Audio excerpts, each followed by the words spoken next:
आज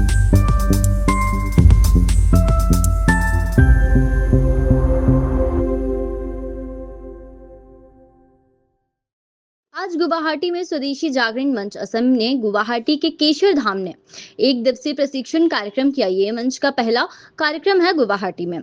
मंच की कमेटी की तरफ से बताया गया कि कार्यक्रम में मंच की विचारधारा व्यक्त किया गया। आने वाले समय में गुवाहाटी के सभी युवा महिला के साथ मिलकर आत्म आत्मनिर्भर के ऊपर और भी प्रशिक्षण कार्यक्रम करेंगे।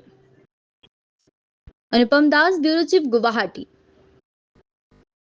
স্বদেশী জাগৰণ মঞ্চৰ পৰা মই সকলোকে স্বাগত জনাইছোঁ তথা নৱবৰ্ষৰ শুভেচ্ছা জনালোঁ।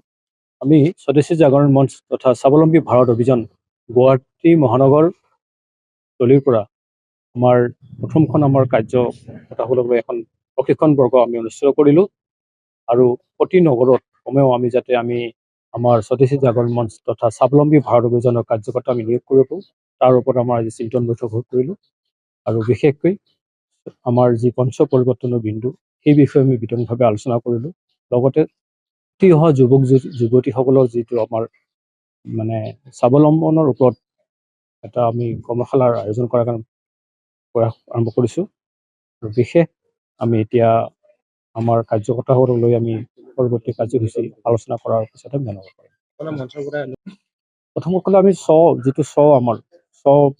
আমাৰ যিটো উদ্দেশ্য সেইটোৰ ওপৰত আমি বিশেষ গুৰুত্ব দিছোঁ। যেনেকৈ ভাষা, ভূষা, ভোজন, ভ্ৰমণ, নিজা সংস্কৃতি আদি কৰি যিখিনি আমাৰ নিজা সংস্কৃতি হেৰাই গৈছে সেইখিনি আমি গুৰুত্ব দি আছোঁ।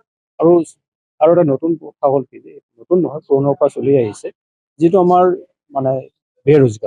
বেৰোজগাৰৰ ওপৰত আমি স্বাৱলম্বনৰ পৰা আমি এক বিশেষ চিন্তা যন্ত্ৰণৰ হাতত লৈছোঁ, যাতে আমাৰ উঠি অহা যুৱক যুৱতীসকলে যাতে তেওঁলোকৰ চাকৰিৰ কাৰণে বহি নাথাকি তেওঁলোকে যদি নিজা কিবা কৰিব পাৰে তাৰ ওপৰত আমি চিন্তন কৰাৰ কাৰণে প্ৰয়াস কৰিছোঁ। আমি মহানগৰত আমাৰ যিখন টলি আছে বৰ্তমান আমি 11জনীয়া কৰিছোঁ। পৰৱৰ্তী আৰু আমাৰ সংখ্যা বাঢ়িব। আমাৰ মাতৃগোট, যুৱা প্ৰমুখ, যুৱতী প্ৰমুখ এনেকৈ আদি কৰি আমি বৰ্তমান আমি মহানগৰত 21জনীয়া কৰিছোঁ।